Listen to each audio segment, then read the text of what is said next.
ये साहब ये मुझे दीजिए, आप बिल्कुल भी फिक्र मत करें। आप बस मुझे थोड़ा सा टाइम दीजिए, मैं एक एक करके सारे बर्तन जोड़ दूंगी। इन्हें तो तुम जोड़ ही लोगी आयशा गुल, लेकिन मेरे दिल का क्या करोगी?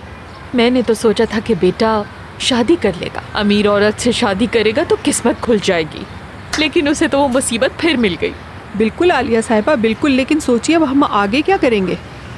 कुछ तो करेंगे, रास्ता ढूंढेंगे ओजान को उस नाजी से दूर रखने का।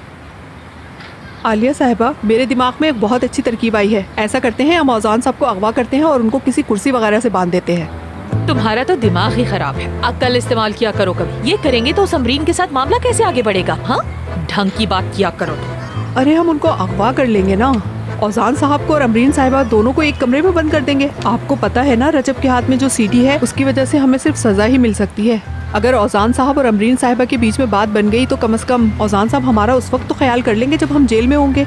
इसके अलावा कुछ और है बिकने को?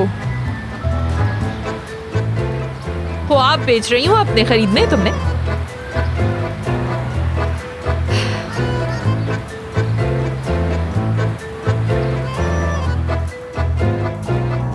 उम्मीद करती हूँ कि आज तुम मुझसे भागकर कहीं नहीं जाओगे। तुमने आज दूसरी दफा मेरी जान बचाई है। नहीं तो मैंने क्या किया है?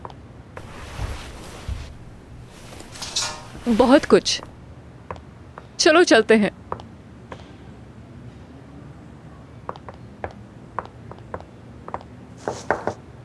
कम इन। सरदार, तुमने बुलाया था? बैठो ना। मेरी थोड़ी देर पहले फ़ोन पर बात हुई। कल की मीटिंग में जिसने मुझे असिस्ट करना था उसकी तबीयत ख़राब हो गई है। तुम आओगी उसकी जगह? मैं वहाँ आके क्या करूँगी? मतलब मेरे ख्याल से तुम्हें किसी और का इंतज़ाम कर लेना चाहिए। तुम्हें वहाँ कुछ नहीं करना, बस कुछ नोट्स लेने हैं और मेरे पास कोई दूसरा रास्ता नहीं कि किसी और को अरेंज करूँ तुम्हारे अलावा। अगर कोई दूसरा ऑप्शन नहीं है तो फिर ऑफ कोर्स। सुपर।